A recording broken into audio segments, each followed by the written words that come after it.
नमस्कार, न्यूज 18 में आपका स्वागत है। मैं हूं रुंजुन कोहली। बड़ी खबर के इस विशेष सेगमेंट में आज चर्चा का विषय बना है कश्मीर का सैफरन। तो चलिए शुरुआत करते हैं। जम्मू कश्मीर के विश्व प्रसिद्ध केसर, जिसे अक्सर रेड गोल्ड कहा जाता है, इन दिनों एक बार फिर चर्चा में है। वर्ष 2025 में केसर उत्पादन को लेकर अलग अलग दावे सामने आए थे। कुछ रिपोर्ट्स में कहा गया था कि इस साल उत्पादन सामान्य स्तर के मुकाबले घटकर केवल 5 से 10% रह गया, जिससे किसानों और व्यापारियों में चिंता बढ़ गई। हालांकि सरकार ने विधानसभा में इन दावों को खारिज करते हुए कहा है कि हाल ही में कुछ वर्षों में केसर उत्पादन में कोई बड़ी गिरावट नहीं आई है और स्थिति पहले से बेहतर हुई है। सरकार ने स्पष्ट किया कि नेशनल मिशन ऑन सैफरन के शुरू होने के बाद केसर क्षेत्र में सुधार देखने को मिला है। इस मिशन का उद्देश्य केसर की खेती को वैज्ञानिक तरीके से बढ़ावा देना, सिंचाई की सुविधा उपलब्ध करवाना और किसानों को बेहतर बाजार देना था। सरकार के अनुसार मिशन से पहले के वर्षों में केसर की खेती का क्षेत्र कुछ हेक्टेयर से घटकर लगभग 3,715 हेक्टेयर रह गया था और उत्पादकों का भी जो हेक्टेयर था वो कम हो गया था। लेकिन 2010-2011 के बीच खेती का क्षेत्र स्थिर हुआ और उत्पादन में सुधार दर्ज किया गया। सरकार ने यह भी बताया कि केसर पार्क और Indian international Kashmir saffron trading centre की स्थापना के बाद प्रसंस्करण की गुणवत्ता में सुधार हुआ है। वैज्ञानिक सुखाने की तकनीक से केसर की गुणवत्ता बेहतर हुई है और किसानों को अधिक दाम मिलने लगे। जहां पहले केसर का भाव लगभग 8,000 रुपए प्रति किलो था, वहीं 2021-22 में ये बढ़कर करीब 2,20,000 रुपए प्रति किलो तक पहुंच गया। हालांकि जमीनी स्तर पर स्थिति पूरी तरह से संतोषजनक नहीं है। सिंचाई की व्यवस्था अब भी बड़ी चुनौती बनी हुई है। 124 सामुदायिक बोरवेल की योजना बनाई गई थी, जिनमें से कई अभी तक पूरी तरह से कार्यशील नहीं हुई है। रिपोर्ट के अनुसार केवल कुछ ही बोरवेल चालू हालत में है, जिससे किसानों को पर्याप्त पानी नहीं मिल पा रहा है। किसान बताते हैं कि लगातार सूखा, कम वर्षा और बदलते मौसम के कारण फसल प्रभावित हो रही है। जम्मू कश्मीर के विश्व प्रसिद्ध केसर, जिसे रेड गोल्ड भी कहा जाता है, आज एक बार फिर चर्चा में है। खास तौर पर पंपोर का केसर अपनी खुशबू, गहरे रंग और बेहतरीन गुणवत्ता के लिए पूरी दुनिया में मशहूर। ऐतिहासिक मान्यताओं के अनुसार करीब 600 साल पहले एक सूफी संत हजरत ख्वाजा मसूद वली ईरान से केसर के बीज कश्मीर लाए थे। उन्हें पंपोर की जमीन पर लगाया गया, तभी से पंपोर को केसर नगर के नाम से जाना जाता है। यहाँ की उपजाऊ मिट्टी और अनुकूल मौसम केसर की खेती के लिए बेहद उपयुक्त माना जाता है। ये जो सैफरान की सनत यहाँ पर है, इस एक्चुअली ये यहाँ ख्वाजा मासूद वली जो पामपुर में उनकी ज़ियारत है, उनकी कब्रिस्तान है, तो उन्होंने लाया है यहाँ से। आज से तकरीबन 500-600 साल पहले ये आया है यहाँ पर। और उस टाइम उन्होंने बोला है उनको कि जो उसके मुरीद थे, उन्होंने बोला उनको लगा ये वहाँ एक जगह है सनकरण, सनकरण थोड़ा सा बीज लाया था उधर से। तो ये आहिस्ता आहिस्ता पूरे ये तहसील पामपुर में ये फैल गया और एक बड़ी एक सनत बन गई।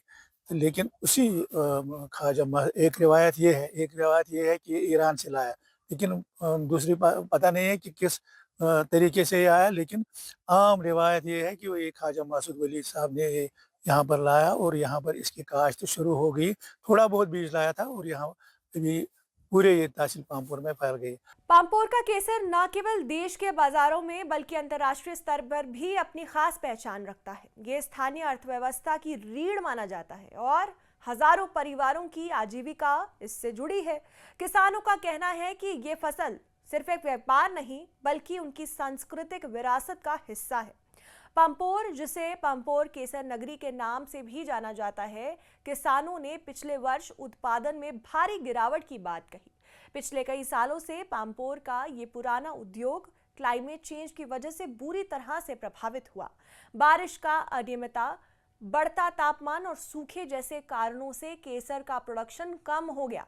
इस स्थिति को देखते हुए कई किसान इस पेशे को छोड़ने पर मजबूर हो गए, जिससे न केवल स्थानीय अर्थव्यवस्था पर असर पड़ा बल्कि सदियों पुरानी परंपराएं भी खतरे में पड़ गई।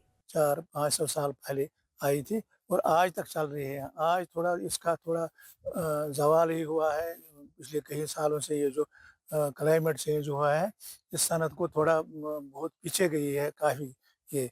तो लेकिन उम्मीद है कि फिर क्योंकि उन्होंने बोला है कि ये कभी काम नहीं होगा, काम भी होगा तो फिर आएगा, फिर भी रिव्यू होगा।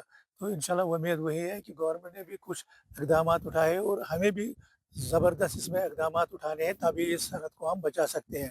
तो ये एक हमें पुरखों की, बुज़ुर्गों की एक देन है यहाँ पर, जिसे देखा था यहाँ का क्लाइमेट कैसा है और उसी के हिसाब से उन्होंने लगाया। आजकल लोग लगा रहे हैं ये जो सैफ़रॉन लैंड है उसमें सेब के पौधे लगा रहे हैं, बाकी पौधे लगा रहे हैं, लेकिन अच्छा नहीं है ये। वक़्त आएगा आप देख लेना, ये फिर ये सेब-वेब ख़त्म हो जाएगा और दोबारा ये लगाएँगे सैफ़रॉनी, क्योंकि सैफ़रॉनी इस रीजन में, ये जो पामपुर तहसील है, इसके लिए मुवाफ़िक है सैफ़रॉनी। इसलिए सैफ़रॉन लगाएँगे सभी। आजकल लोग सेब के पीछे गए हैं, लेकिन ये नहीं रहेगा। सेब, उसको इतनी मेहनत है, सैफ़रॉन में उतनी मेहनत नहीं है। और हमें अब गवर्नमेंट से भी गुज़ारिश है कि इसको ये इरिगेशन जो है, क्लाइमेट चेंज वजह से बारिश टाइम पर नहीं होती है, तो उसको ये स्प्रिंकलर इरिगेशन चाहिए, तो तभी ये सनत ज़िंदा रह सकती है। किसानों का कहना है कि सूखे मौसम और सिंचाई की कमी के कारण फसल सामान्य से काफी कम रही। बाजार में केसर की उपलब्धता घटने से कीमतों में 40 से 50% तक की बढ़ोतरी हुई है।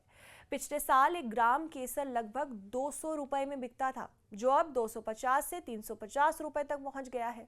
पिछले कई सालों की जो मौसमी हालात है, मौसमी तब्दीली जो आई है, उस वजह से इस क्रॉप में नुमाया कमी देखी जा रही है। मतलब काफ़ी कमी हो रही है इस क्रॉप में, इस पैदावार में। लेकिन वजह ये है कि क्लाइमेट चेंज हो गया। सरकार ने कई इकदामात किए थे, अगर हम सैफरान मिशन की बात करें, उसके तहत कई बोरवेल्स लगाए गए थे। लेकिन बदकिस्मती की वजह से वो बोरवेल्स आज तक भी फ़ाल नहीं हो पाए, वो फंक्शनल नहीं हो पाए। तो जिस वजह से इस पैदावार को वक़्ती तौर पे आबपाशी का ज़रिया नहीं मिल पाया, आबपाशी नहीं मिल पाई है। तो उस वजह से ये क्रॉप जो है, इसमें कमी देखी गई है, इसमें काफ़ी कमी हुई है।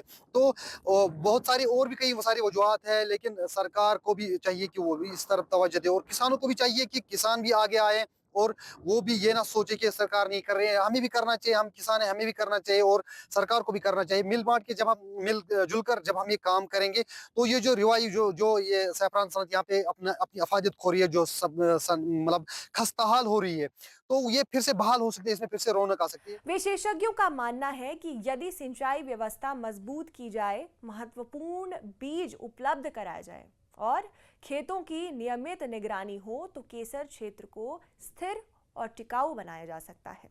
सरकार का दावा है कि निर्यात के संभावनाएं बड़ी हैं और उत्पादन में सुधार हुआ है, जबकि किसान अभी भी मौसम और पानी की समस्या को लेकर चिंतित है। कुल मिलाकर कश्मीर का केसर आज एक ऐसे मोड़ पर खड़ा हो चुका है जहां सरकारी दावों और किसानों की जमीनी हकीकत के बीच संतुलन बनाना आवश्यक है। यदि ठोस कदम उठाए गए तो ये अनमोल फसल एक बार फिर अपनी पुरानी चमक और वैश्विक पहचान को मजबूत कर सकती है।